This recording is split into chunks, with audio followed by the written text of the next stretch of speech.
Greetings, Blade fans. What's new and interesting with you today? Well, you can answer that in the comments if you like. I have a Microtech brandy new on the table today, named after that dinosaur called the Troodon. That's Troodon, and it's pronounced, as I'm told, Troodon. There is the label. It is not just any Troodon, it is a Combat Troodon. And that dinosaur was a bird-like creature similar to the raptors we see in the movies. Let's take it out of the box. So we wait no longer. There's your typical Microtech literature in its little packet there. We don't get a microfiber cloth with Microtech knives. Maybe they feel you don't mind it getting dirty or smudged up, right? Well, here it is in all its glory in the typical box that all the Microtechs seem to come in these days. And let's zoom in just a little bit there. Yeah. It is an out the front knife.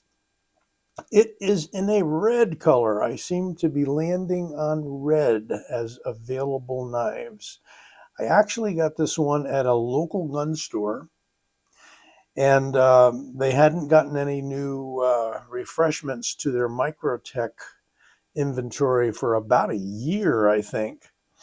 There's a strange system, they tell me, that Microtech uses for distributing knives to their distributors or to their sellers, their stores and whatnot.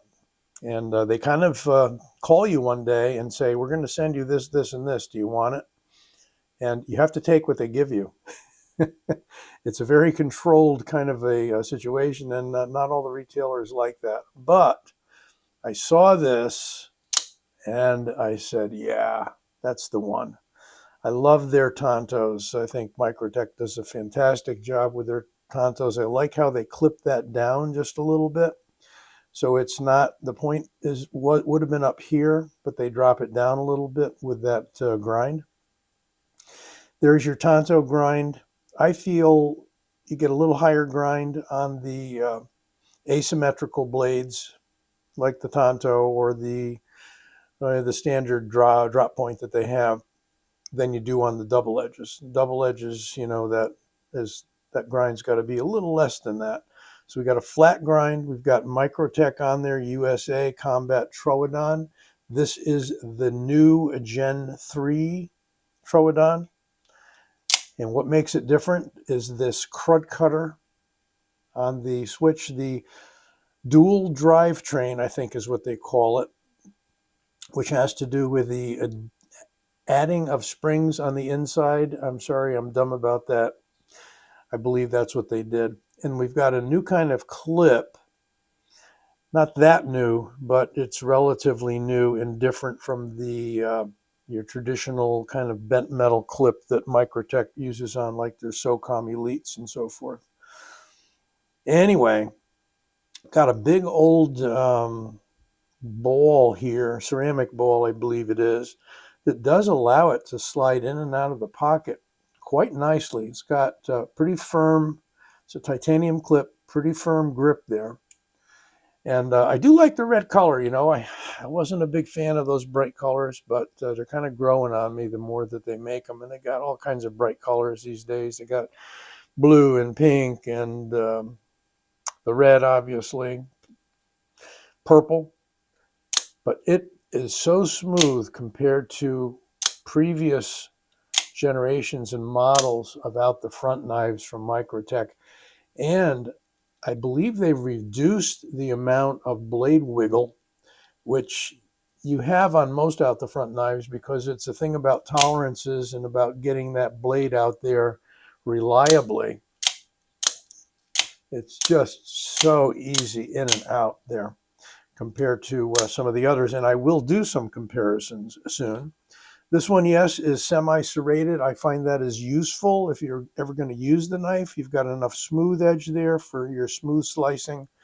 But I do like the teeth because the teeth tend to bite into a hard plastic, such as a marine rope and plastic strapping and so forth. You could argue that a sharp enough knife will do that too, and you're probably right, but this just gives a little more drag, a little more bite.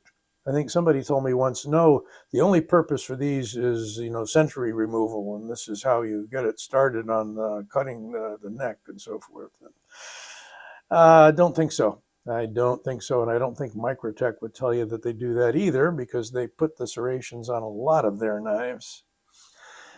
It is 9.5 inches if we don't include the glass breaker, and by the way, we've got a very muted sort of glass breaker on there. A lot of people like that because the old ones used to stick way the heck out on their own little kind of appendage there at the end of the knife.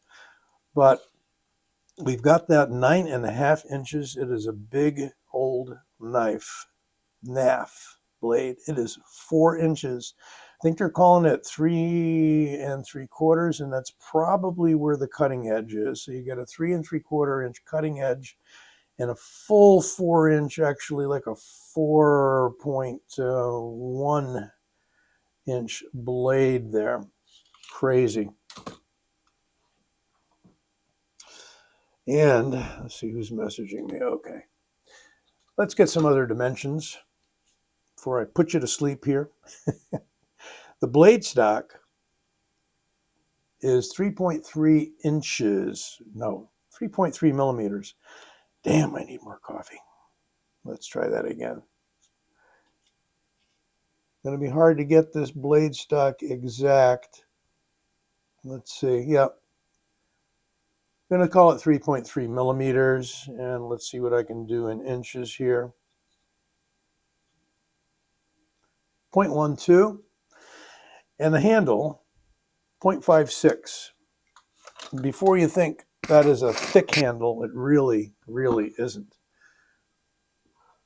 And we're talking about handle here, not scales, because it is an aluminum construction with a top part, which you can remove, and they are now using Torx screws so that you can do that yourself.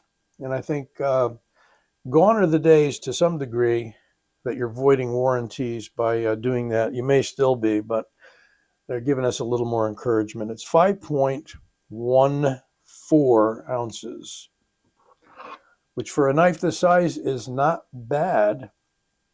It's, 5.14. Not an ounce per inch, but such a silky, smooth knife. What's the steel? Well, the steel is their proprietary M390MK, MK standing for Microsoft Knives. Let's put it out there, and a whole different type of auto, LUDT Gen 3. Look at that. Love that red color. Somehow I'm ending up with it. See, they even put Crud Cutter on the box, I just noticed. But they're doing some marvelous stuff with their Gen 3 knives. Much smaller knife. Got the traction inlay there on the handle. If you can get a hold of one of these for about $260 from one of the usuals like NC Blade or Southern Edges, I would definitely recommend it. I'm thinking of getting another one in another color, maybe with a Tanto. This is the drop point. Almost a leaf-shaped blade on this. Fuller here and fuller on the Combat Troodon. What else have we got for compare? Well, up until now, and maybe still is, the Glycon takes a good deal more effort to get that out, but it's still pretty smooth. Notice they did not at that point in time put the Crud Cutter on this. They might be doing it in future generations, but this is just, I think they were calling it their flagship out the front knife. It may still be, but the Combat Troodon comes very close, particularly with that new drivetrain that they put in it. But this is nice. And you can pull back on these two side pieces. I think they call it it's not tri-wing, that's the name of their screws. But they even put the Torx on this model too. And this is about a year old at least, I think. Some people complain about the rattle. You get a little bit here. You get very little here because they do put a spring up underneath here that keeps the tension on it, keeps it from rattling around. And as I said, almost no blade movement. Very, very, very little. But there is the Combat Troodon next to the Glycon. They're about the same. I was going to say they're about the same size, but no. Oh my God. We've got, what have we got here? Got about 3/4 of an inch longer overall on the Combat Troodon, and blade about 1/2 inch longer or so. Now, I thought this was a pretty big knife, but it's about a 3 3/4 inch blade. Automatic knives may not be your thing because of the restrictions. Knife Rights is changing a lot of that. You got to thank Doug Ritter and company for moving into states and working against the national switchblade ban and some of the state rules and laws. And they've already turned quite a few of them around. Not sure if they've done it in your state or not. They may not have. For comparison, here is a Manticore X. This was one I traded a Microtech for with Bob DeMarco. And this has that really neat, about 3 3/4 inch long blade in Elmax that is this reverse curve. Almost as large a knife. Heretic Knives is the company of Tony Marfione's son, Tony Jr. So almost they're in kind of competition, maybe a friendly competition. This is all aluminum handle as well. And a little harder pushing that, but it's still a pretty smooth action. And I do like the fact on this one, as well as the Glycon, that I've actually got a little bit of jimping. I thought that was cool with the Glycon in that you can place your thumb right there. And this one, we've got serrations all over the place. Got a smooth edge on top and a half smooth edge on the bottom. Pretty useful, I think. You may not like that. You may like the smooth edge instead. And finally, we have something here from Hogue. And this is their offering for an out the front knife.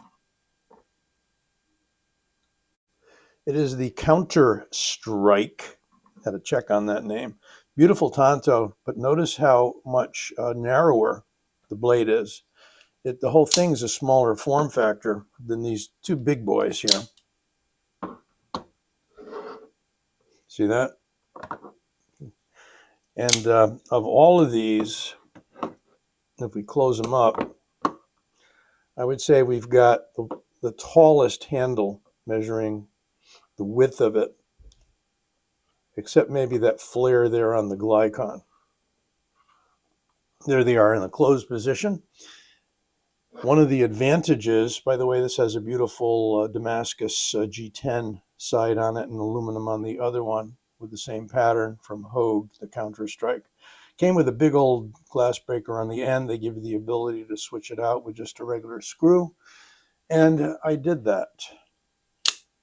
Lightened the action a little on this. You can do that by disassembling it and giving the springs a very slight stretch, kind of a trick that I wouldn't do on the two Microtechs, but worked well on the Hogue. 20 CV on the Hogue, by the way. Elmax on the Heretic. And I think this one didn't have the MK steel. Excuse me. M390 before they started using the 390 MK on their newer out the fronts and other knives.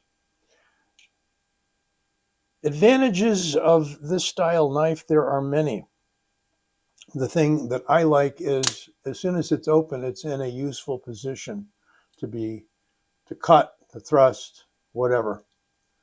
It's definitely a heavy duty out the front knife designed for just about anything you want to throw at it. There are many tests out there for the durability and torture tests of Microtech out the front knives as well as out the side knives. I know that X-Ring has done a few on his out the front knives, as well as, when I say his personally owned Microtechs and his SOCOM and so forth. He's beat the crap out of them and they still keep ticking. So I've really got to trust Microtech in the job they do on their out the front, manual, out the side, and so forth blades. But that is the Combat Troodon. Again, automatics may not be your thing, but if you can carry it, very, very, very nice knife and very useful as well.